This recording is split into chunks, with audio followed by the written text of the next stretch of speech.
An interview के दिन अमरावती जिला परिषद की भर्ती प्रक्रिया स्थगित कर दी गई। ये जानकारी मिलते ही जिससे छात्राओं में काफी असंतोष छा गया। बता दें कि अमरावती जिला परिषद के महिला व बाल विकास विभाग अमरावती अंतर्गत डेटा एंट्री ऑपरेटर के एक पद के लिए 800 अर्जी दाखिल हुई थी। विभिन्न प्रतियोगी परीक्षाओं में पेपर लीक होने के कारण राज्य में विभिन्न परीक्षाएं स्थगित की जा रही है। हाल ही में म्हाडा में भर्ती पेपर से एक दिन पहले रात 2 बजे परीक्षा रद्द कर दी गई थी। इसी प्रकार एन इंटरव्यू के दिन अमरावती जिला परिषद की भर्ती प्रक्रिया को स्थगित कर दिया गया है, जिससे छात्रों में भारी असंतोष है। अमरावती जिला परिषद के महिला व बाल विकास विभाग अमरावती अंतर्गत डेटा एंट्री ऑपरेटर के एक पद के लिए पात्र उम्मीदवारों की अर्जी मंगाई गई थी, तो वही आज उन्हें इंटरव्यू के लिए बुलाया गया था। इंटरव्यू रद्द होने से छात्र काफी नाराज है। कारण की आज जी इंटरव्यू होते महिला बाल कल्याण ज्या यशोमतीताई त्यांच्या डिपार्टमेंटचे एका जागेसाठी इंटरव्यू होते, त्या एका जागेसाठी जवळपास 900 ते विद्यार्थी आलेले आहेत। चंद्रपूर, नागपूर, मुंबईवरून एसटा बसेस बंद आहे, त्या दरम्यान एका पोस्टसाठी विद्यार्थी इथपर्यंत आलेले आहेत। त्यांना आज वेळेत अधिकारी म्हणतात की 900 विद्यार्थी आले, आमच्या हातात काही आहे नाही, म्हणून आम्ही पेपर कॅन्सल करतो। हे ऐन वेळेवर जेव्हा पेपर सुरू होईल त्या ऐन वेळेवर ते पेपर सांगतात की कॅन्सल झालेला आहे। त्यासाठी आमचं म्हणणं आहे की अधिकाऱ्यांनी आमचं गैरसोय जे विद्यार्थिनी आहेत त्यांची गैरसोय होत आहे, बसेस बंद आहेत, शासनाने हा घोळ लावलेला आहे। सरकार जर आमचं एक म्हणणं आहे की तुम्ही आधी जागा भरली आहे का, हा आमचा प्रश्न आहे त्यांना। ही जी जागा एका जागेसाठी जो इंटरव्ह्यू होता ती तुम्ही आधीच जागा भरली आहे का, नसेल भरली तर मग वेळेत एवढ्या लवकर का कॅन्सल केली तुम्ही? आम्हाला न्याय हवा आहे, आम्हाला त्याची पूर्णतः त्याचा मोबदलाही देण्यात यावा आणि लवकर परीक्षा घ्यावी असं आहे माझं मत। डाटा ऑपरेटरची एक जागा होती, मला कालच कळलं, मी कालच फॉर्म भरला आणि कालच निघाली। आणि जेव्हा आम्ही निघालो ना आज इथं आल्यावर आम्हाला कळतं की एक्झाम कॅन्सल झालेली आहे। ते पण त्यांच्याकडून नाही, नोटीस आम्ही बघितली तेव्हा माहिती पडलं। मग आम्ही विचारलं सर कुठे, इकडे आहे तिकडे मीटिंगला आहे, तरी आम्हाला त्यावेळेस लवकरच रिप्लाय मिळाला नाही। नंतर आम्ही सर्व विद्यार्थी जमा झालो आणि नंतर आम्हाला आता थोडं त्यांच्याकडून आता काय डिसिजन माहित नाही। वेळेवर त्यांनी एक्झाम कॅन्सल केली, जर त्यांना कॅन्सल करायची होती तर आम्हाला काल आम्ही ईमेल केलं, त्याच्यावर रिप्लाय द्यायचं होतं की उद्या एक्झाम होणार नाही, आम्ही त्याच वेळेस निघालो नसतो। आमची ही अपेक्षा आहे की आमचं जाणं येण्याचा खर्च द्यावा आम्हाला, कारण की एवढं त्रास होतो आणि कोरोनाचा काळ, बस सुरू नहीं है, कुठे काय करना है आता आम्ही। अमरावती में 56 वर्षीय एसटी कर्मचारी की दिल का दौरा पड़ने से मौत हो गई। उन्होंने 36 साल एसटी में अपनी सेवा दी थी। इस घटना से एसटी कर्मचारियों में मातम छा गया है। मृतक की पहचान वीरेंद्र मानिकराव हिवसे के रूप में हुई है। वो पिछले 1.5 महीने से चल रही एसटी कार्यकर्ताओं की हड़ताल में शामिल थे। वरुड डिपो में कंडक्टर के रूप में काम कर रहे हिवसे का कुछ दिन पहले आंदोलन में शामिल होने के कारण दरियापुर डिपो में ट्रांसफर कर दिया गया था। गुरुवार को वो अमरावती में केंद्रीय बस स्टैंड के सामने धरना स्थल पर आए थे। दुविधा में पड़े हिवसे ने उपस्थित कर्मचारियों के सामने अपनी भावनाओं को प्रस्तुत कर अपना मन हल्का करने का प्रयास किया। दोपहर 3 बजे के बाद वे धरना स्थल से दुपहिया वाहन पर घर जाने के लिए निकले। घर के पास पहुंचते ही वो अचानक गिर पड़े। अस्पताल ले जाते समय रास्ते में ही उनकी मृत्यु हो गई। जैसे ही अन्य कर्मचारियों को इसकी जानकारी हुई, वे मौके पर पहुंचे। उनके परिवार में पत्नी, एक बेटा और एक बेटी है। इस घटना से एसटी कर्मचारियों में मातम और आक्रोश है। अमरावती जिले के दरियापुर में प्रहार संगठन की ओर से नगर परिषद में आवास आवंटन के मुद्दे पर धरना प्रदर्शन किया गया। अमरावती जिले के दरियापुर नगर पालिका क्षेत्र में विगत कई वर्षों से गरीब नागरिकों के घर अभी भी उपलब्ध हैं, लेकिन नगर प्रशासन द्वारा राशि का वितरण नहीं किया गया है। प्रहार संगठन की ओर से कार्यकर्ता दरियापुर नगर निगम प्रमुख के कार्यालय गए और स्वीकृति घरों को तत्काल छोड़ने की मांग की। काल आम्ही दर्यापूर नगरपालिकेचे मुख्य अधिकारी जे आहेत पराग वानखडे यांना दर्यापूर नगरपालिका क्षेत्रातील विविध घरकुल योजना जे आहेत, घरकुल योजनेपासून नागरिक वंचित आहेत, त्यांच्यासाठी आम्ही निवेदन देण्यासाठी गेलो होतो। मात्र जे नगर परिषदेचे मुख्य अधिकारी आहे यांनी हेतू परस्पर आमचे निवेदन स्वीकारले नाही। त्यामुळे आज आम्ही प्रहारच्या वतीने शेकडो कार्यकर्त्यांच्या सह मुख्याधिकारी यांच्या दालनात आज ठिय्या आंदोलन केलेले आहे व मुख्याधिकारी यांना जाब विचारण्यासाठी आज आम्ही गेलेलो होतो। मात्र अधिकारी हा तिथं हजर राहिला नाही, त्यामुळे आम्ही प्रहारच्या वतीने आक्रमक आंदोलन केलेले आहे। यात मुख्याधिकारी यांनी जर येत्या 8 दिवसात सदर झालेल्या प्रकरणात जर माफी मागितली नाही तर प्रहारच्या वतीने आम्ही यापेक्षाही मोठ्या स्वरूपाचे आंदोलन यावेळी करणार आहोत। हा एक आम्ही प्रहारच्या वतीने संबंधित अधिकाऱ्यांना इशारा देता है। अमरावती महानगर पालिका अंतर्गत आने वाले अकोला परिसर में म्हाडा द्वारा बनाए गए फ्लैटों को अनधिकृत रूप से प्रदान किया जाने वाला है। इसका लाभ 600 परिवारों को मिलेगा। अकोले क्षेत्र में म्हाडा ने अति निम्न आय वर्ग और निम्न आय वर्ग के लिए कुल 600 घरों का निर्माण किया है। निवासियों ने म्हाडा की अनुमति के बिना ही घर बेच दिए। उस समय 5 रुपए से लेकर 100 रुपए तक के स्टैम्प पेपर पर लेन देन किया गया। बिक्री के बाद नए खरीदार के लिए सरकार की मूलभूत सुविधाओं का लाभ मिलना मुश्किल हो गया, जिसमें बिजली और नल के मीटर जैसी जरूरी सुविधाएं शामिल थी। वार्ड पार्षद तुषार भारतीय ने फरवरी 2021 में मांग की कि मकानों को नए खरीदार के नाम से पंजीकृत कराया जाए ताकि वे सरकारी सुविधाओं का लाभ उठा सके। भारतीय ने यवतमाल जिले के लिए गए इसी तरह के निर्णय के बारे में विभाग को सूचित किया। इन सब के बाद आवास विभाग ने आखिरकार सभी अनधिकृत स्लॉटों को नए खरीदारों के नाम पर करने की मंजूरी दे दी है। पार्टी नेता तुषार भारतीय ने कहा कि इस निर्णय से मानसिक संतुष्टि मिली है। महाराष्ट्र हाऊसिंग बोर्ड जे आहे म्हाडा, त्यांच्या माध्यमाने संपूर्ण महाराष्ट्रभर आर्थिकदृष्ट्या दुर्बल लोकांसाठी घराची बांधकाम होत असतं आणि काही ठिकाणी असं लक्षात आलं आहे की ते घरं परस्पर विकलेले आहेत। 100 रुपयाच्या स्टॅम्प पेपरवर, 20 रुपयाच्या स्टॅम्प पेपरवर ते त्यांनी दिली, इमला खरेदी असेल, आणि नंतर ते विकणारे मूळ मालक निघून गेले। पण ज्यांनी आत्ता घेतलेलं आहे, ज्यांनी 100 रुपयाचा स्टॅम्प पेपरवर ते लिहून घेतला आहे, त्यांना म्हटलं त्याचा कुठलाच लाभ मिळत नव्हता, त्यांना इलेक्ट्रिकचं कनेक्शन मिळत नव्हतं, त्यांना पिण्याच्या पाण्याचं कनेक्शन मिळत नव्हतं, अजून ज्या कोणत्या लाभ होता ते लाभ मिळत नव्हते। आणि म्हणून मी 12/1/2021ला एक पत्र म्हाडाला दिलं होतं। त्यावर काही बैठका लागल्या, त्या बैठकीला मी उपस्थित होतो। त्याची 3 महिन्याची काही प्रक्रिया त्यांनी चेकआउट केलेली आहे, फ्रेम केलेली आहे। अर्ज करावा, त्यानंतर पेपरला त्याची जाहिरात दिली जाईल आणि ज्यांच्या गाळ्यावर तक्रार आलेली नाही त्यानंतर ते त्यांच्या नावाने खरेदी करण्यात येईल। मला असं वाटतं की खूप मोठा दिलासा अशा सगळ्या गरीब कुटुंबांना मिळणार आहे आणि हा आनंद देत असताना मलाही समाधान आहे कि याचा पाठपुरावा केल्यामुळे हे शक्य झालेलं आहे। नांदगांव पेट के पास बोर नदी परियोजना के लिए सरकार द्वारा कई किसानों की भूमि का अधिग्रहण किया गया था। हालांकि किसानों को उनकी खेती के लिए बहुत कम दर पर भुगतान किया गया है। यही कारण है कि किसानों ने मुआवजा कम मिलने का आरोप लगाया है। परियोजना से प्रभावित सैकड़ों किसान इस आंदोलन में शामिल हुए हैं। किसानों ने परियोजना प्रभावित किसानों के लिए बढ़े हुए मुआवजे और न्याय की मांग की है। किसानों की मांग है कि नई भूमि अधिग्रहण पुनर्वास अधिनियम 2013 को लागू किया जाए और सभी लाभ प्रदान किए जाए।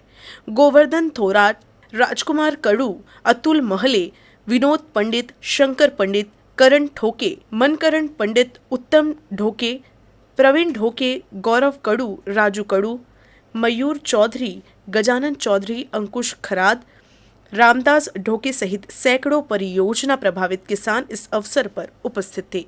सर्व खरेदीचे ज्या मुद्द्यानं जे खरेदी झालेले आहे त्यांना जास्तीत जास्त भाव मिळण्यात यावं ही विनंती आहे।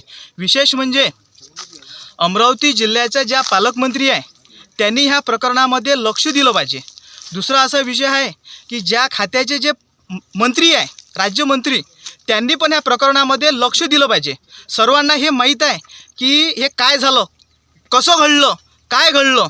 फक्त एकच विनंती आहे, अमरावती जिल्ह्यातले जे आमदार आहे, मुंबईला जे चालू आहे जे अधिवेशन, आमदारांना सर्वजणांना प्रश्न तिथं केला पाहिजे। 2010 मध्ये भावाची किंमत आता 2013 मध्ये यानं गुणांक करून वापरून 18 लाख 17 लाख रुपये देण्यात केली, म्हणजे देगाव आणि नांदगाव पेठला। आणि आमची देगावची किंमत दिली त्यांनी फक्त आम्हाला 2,76,000 आमची बरोबर किंमत सरळ खरेदीने आमच्या खरेदी करण्यात आल्या। तर त्या वळगून आम्हाला जो आजचा भाव आहे शासनाने दिलेला बाकी लोकांना तो भाव हमारा देण्यात यावा, त्यासाठी आम्ही या संघर्ष समितीच्या विषयाने आम्ही विदर्भ के किसानों को कृषि संबंधित नई जानकारी प्रदान करने और कृषि के क्षेत्र में होने वाले संशोधन से परिचित कराने के लिए नागपुर में कृषि प्रदर्शन एग्रोविजन का शुक्रवार को उद्घाटन हुआ। नागपुर में केंद्रीय कृषि मंत्री नरेंद्र सिंह तोमर के हस्ते और केंद्रीय मंत्री नितिन गडकरी की उपस्थिति में कृषि प्रदर्शन का उद्घाटन हुआ। इस कार्यक्रम में केंद्रीय कृषि मंत्री नरेंद्र सिंह तोमर ने एग्रोविजन जैसे आयोजन की भरपूर सराहना की।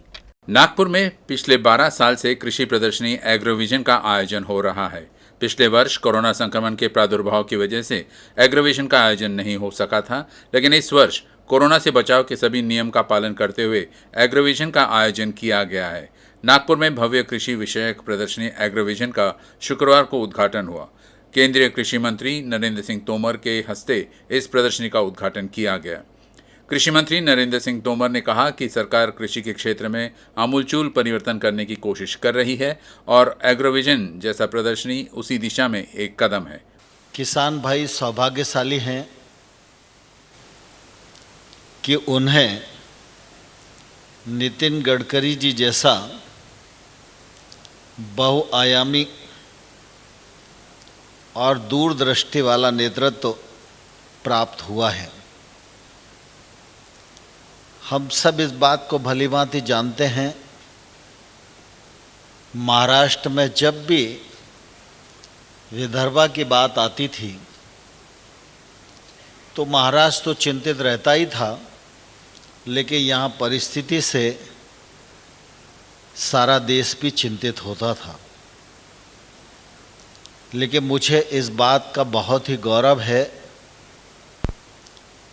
कि माननीय नितिन गडकरी जी ने इस सारी परिस्थिति पर दृष्टि डाली और लगातार नए नए प्रयोगों के माध्यम से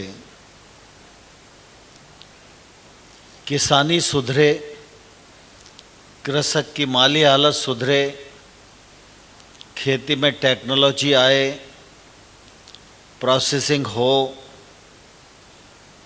और इस क्षेत्र में जो एक तौर से भुखमरी का, बेरोजगारी का, सूखे का कलंक लगा हुआ था, उससे यह क्षेत्र कैसे मुक्त हो, इसके लिए जो ताबड़तोड़ प्रयत्न किए उसका आज हम सब परिणाम फलीभूत होते हुए देख रहे हैं। इस प्रदर्शनी में कृषि विषयक तकनीक, निर्यात, उत्तम उत्पादन और अन्य जानकारी प्रदान करने के लिए 40 से भी अधिक कार्यशालाओं का आयोजन किया गया है। इसके साथ ही किसानों को बीज, खाद, कृषि विषयक उपकरण, सरकारी विभाग द्वारा मिलने वाली सहायता और डेयरी व मत्स्य व्यवसाय आदि के संबंध में एग्रोविजन में मार्गदर्शन किया जाएगा। हर साल 3 लाख से ज़्यादा किसान इसमें शरीक होते हैं और 40 से ज़्यादा वर्कशॉप होते हैं। ये पूरे वर्कशॉप में हम किसानों को जो प्रबोधन करते हैं, प्रशिक्षण देते हैं, उसका बहुत अच्छा फ़ायदा होता है। उस फ़ायदे का मुझे भी फ़ायदा हुआ है, क्योंकि मेरे यहाँ 25 टन एकड़ में गन्ना होता था हर साल। अब मैं तो नहीं, मेरी पत्नी खेती देखती है। इस साल मेरे यहाँ अभी 60 टन पर एकड़ गन्ना हुआ। पर आज एक इसमें यह है कि 60 टन मुझे अगर हुआ है तो भी 3 किसान हैं। एक राजेश भगल, इन्होंने विदर्भ में पहली बार 110 मीट्रिक टन रिकॉर्ड उत्पादन करके 1,75,000 रुपये मुनाफा एकड़ में कमाया और गन्ना इनको हुआ है। दूसरे राजेश मधुकर कवड़े, ये 28 एकड़ गन्ना लगाते हैं और उन्होंने 25 लाख रुपए नेट प्रॉफिट कमाया केवल गन्ने से। वो भी यहाँ है। एक किसान 25 लाख रुपए कमाता है प्रॉफिट में है, तो किसान को लखोपति और करोड़पति बनाने का जो हमारा सपना है वो अब धीरे धीरे आगे जा रहा है। केंद्रीय कृषि मंत्री नरेंद्र सिंह तोमर ने कहा कि भले ही नए कृषि कानून पर अभी केंद्र सरकार ने एक कदम पीछे ले लिया है, लेकिन कृषि सुधार में हम आगे बढ़ेंगे। नागपुर में 4 दिवसीय कृषि प्रदर्शनी एग्रोविजन के उद्घाटन समारोह में केंद्रीय कृषि मंत्री नरेंद्र सिंह तोमर ने कहा कि आजादी के बाद भी कृषि क्षेत्र में सुधार के लिए कानून में बदलाव किया गया है, लेकिन हमारी सरकार को विरोधकों की वजह से अपना फैसला वापस लेना पड़ा। गांव में कोल्ड स्टोरेज नहीं मिलता, गांव में और अन्य प्रकार के उपकरण और साधन नहीं मिलते, और इसके कारण किसान जो समय पर उसका उपयोग करना चाहता है वह उससे वंचित हो जाता है। और इसलिए 1 लाख करोड़ रुपए का इंफ्रास्ट्रक्चर फंड प्रधानमंत्री जी ने आत्मनिर्भर पैकेज के अंतर घोषित किया। साथ ही साथ एनिमल हस्बेंड्री के लिए, फिशरीज के लिए, फूड प्रोसेसिंग के लिए, हर्बल खेती के लिए, मधुमक्खी पालन के लिए अगर सारे अलर्ट सेक्टर को जोड़ें तो 1.5 लाख करोड़ रुपए का इन्वेस्टमेंट का प्रावधान अभी प्रधानमंत्री जी ने किया है। इसका उपयोग प्रारंभ हो गया है। इसमें सहकारी समितियां, इसमें एफपीओज, एग्री स्टार्टअप, ये सब लोग आ सकते हैं। कृषि उपज मंडी को भी इसमें जोड़ा गया है, जिससे ग्रामीण क्षेत्र में इंफ्रास्ट्रक्चर बढ़े। लेकिन निजी निवेश का आज भी अभाव है। हम कृषि सुधार कानून लेकर आए थे, कुछ लोगों को रास नहीं आया, लेकिन वो 70 वर्षों की आज़ादी के बाद एक बड़ा रिफॉर्म था जो नरेंद्र मोदी जी के नेतृत्व में आगे बढ़ रहा था। लेकिन सरकार निराश नहीं है। हम एक कदम पीछे हटे हैं, आगे फिर बढ़ेंगे, क्योंकि हिंदुस्तान का किसान यह हिंदुस्तान की बैकबोन है। और अगर बैकबोन मजबूत होगी तो निश्चित रूप से देश मजबूत होगा। प्यार 2.5 अक्षर से बने इस शब्द के बारे में न जाने कितने शायरों और कवियों ने अपने अपने तरीके से इस शब्द को परिभाषित किया है। प्यार में मर मिटने वालों की कहानी भी आपने कई मर्तबा सुनी होगी, लेकिन हम आपको एक ऐसी लव स्टोरी के बारे में बता रहे हैं जो सबसे हटके है। ये कहानी है अमरावती में रहने वाले एक युवक की। युवक प्रतियोगिता में तो हार गया, लेकिन प्यार में जीत गया। इस प्रेम कहानी की एक अहम और खास बात यह है कि इस कहानी के नायक और नायिका दृष्टिहीन है, लेकिन जिंदगी जीने की उनके नजरिए ने हर किसी का दिल जीत लिया है। 2016 में एक मराठी पठन प्रतियोगिता आयोजित की गई थी। इस प्रतियोगिता में युवती ने एक युवक को हरा दिया, लेकिन हार से युवक आहत होने की बजाय युवती को अपना दिल दे बैठा। हार से शुरुआत हुई दोनों की प्रेम कहानी शादी जैसे पवित्र बंधन से मुकम्मल हो गया। खास बात तो ये है कि ये जोड़ा दृष्टिहीन है। प्रेमी युवक का नाम राहुल बावने, जो अमरावती के पास महुली जहांगीर गांव में रहता है, जबकि युवती का नाम आरती कांबले है। दोनों के ये विवाह से अमरावती जिले में उनका प्रेम प्रसंग एक चर्चा का विषय बन गया है। आम्ही 6 वर्षानंतर हिने मला स्वतःहूनच कॉल केला आणि मग आमचं बोलणं झालं. बोलणं झाल्यानंतर एकमेकाला आम्ही प्रपोज वगैरे केला आणि फोनवरूनच बोलणं आम्ही इथपर्यंत आलं. आणि आरतीचे घरचे पूर्ण विरोधात होते, याच्या पूर्ण अगेन्स्ट होते. त्या कारणाने अगेन्स्ट नंतर म्हणजे ह्या गोष्टीची मान्यता कोणालाच नव्हती आमच्या दोघांची. तर आरतीवरती अन्याय पण खूप व्हायचा कुठे कुठे. तर तिला एकतर पर्याय माझ्याकडेच होता आणि माझं प्रेम तिच्यावर खूप होतं, तिचं प्रेम माझ्यावर खूप होतं. म्हणून या प्रेमाच्या खातीर आरती माझ्यापर्यंत आली आणि आमचा आज विवाह आहे. एवढं छान वाटत आहे. आम्ही स्वप्न बघत आहे की काय, हे आम्हाला असं वाटत आहे. हकीकतमध्ये आम्ही असं विचार पण केला नव्हता. आरतीने फक्त एकच वेळेस म्हटलेलं होतं की न्यूज रिपोर्टर वगैरे किंवा आपलं वर्तमानपत्रात वगैरे यायला पाहिजे आपल्या लग्नाचा, असा हिस्टॉरिकल मुवमेंट असला पाहिजे. आणि ते तिचं बोलणं सत्यात उतरून राहिलं असं मला वाटते. कारण तिने जे बोललं ती केलंच. आणि तिने म्हटलं होतं मला की मी 1 वर्षात तुझ्याकडे येईल म्हणून, तर ती आलीच. दरअसल गोंदिया में वर्ष 2016 में दृष्टिहीन संगठन द्वारा विभिन्न प्रतियोगिताओं का आयोजन किया गया था, जिनमें से मराठी पठन प्रतियोगिता भी थी। इस प्रतियोगिता में राहुल और आरती दोनों ने हिस्सा लिया था। इस मुकाबले में आरती ने राहुल को मात दी। उसके बाद उसी कार्यक्रम में आरती ने जीव लगा दूर राहिले रे घर माझे गाना गाया। आरती का गाया ये गाना राहुल को बहुत पसंद आया। तभी से दोनों अच्छे दोस्त बने। धीरे धीरे दोनों के बीच फोन पर बातचीत होने लगी। दोस्ती बढ़ी और दोस्ती प्यार में तब्दील हो गई। मी काय आयडिया केली, आता मला घरातून बाहेर पडून देत नव्हते, म्हणून सांगलीला एक कार्यक्रम होता रविवारी. त्या कार्यक्रमाच्या निमित्तानं मी आणि माझी एक चुलत बहीण बाहेर पडले आणि ती मला म्हणत होती की दीदी मी तुला एकटे नाही सोडणार. तर मी तुला सांगितलं आमचे एक सर येणार आहेत म्हणलं आणि तू जा म्हणलं गाण्याबद्दल बोलायला. असं त्याला पाठवून मी सांगली ते पुण्यापर्यंत एका म्हणजे प्रवाशांच्या मदतीने आले.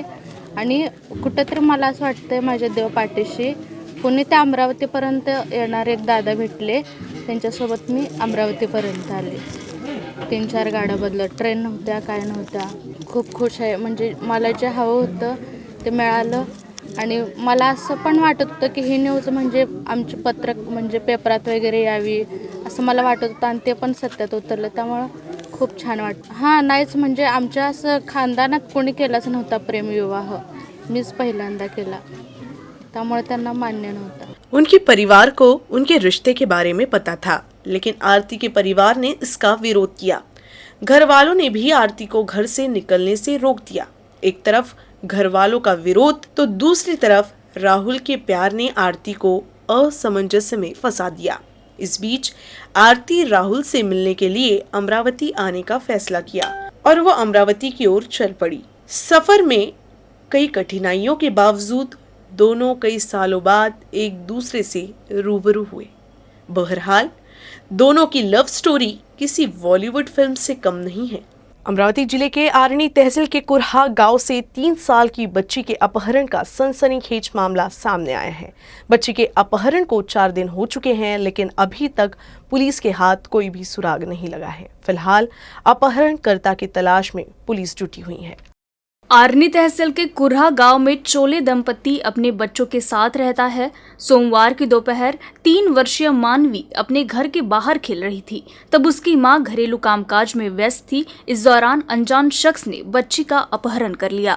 कुछ देर बाद जब मासूम मानवी आसपास नहीं दिखी तो उसे पूरे गांव में ढूंढा गया, लेकिन उसका कहीं भी पता नहीं चला, जिसके बाद पुलिस थाने में उसके अपहरण की शिकायत दर्ज कराई गई. बाबा तिच्या शेतातून परत आले. मी म्हटलं हाय का बाई, म्हणलं तुमच्या संगत नाही म्हणे.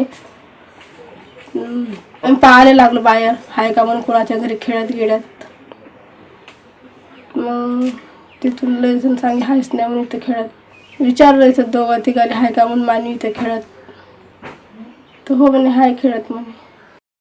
बच्ची के अपहरण के मामले को पुलिस ने भी गंभीरता से लिया है. गांव वालों से पूछताछ कर पुलिस अपहरणकर्ता का सुराग जुटाने की कोशिश कर रही है, लेकिन अपहरण के 4 दिन बाद भी पुलिस को कोई जानकारी नहीं मिल पा रही.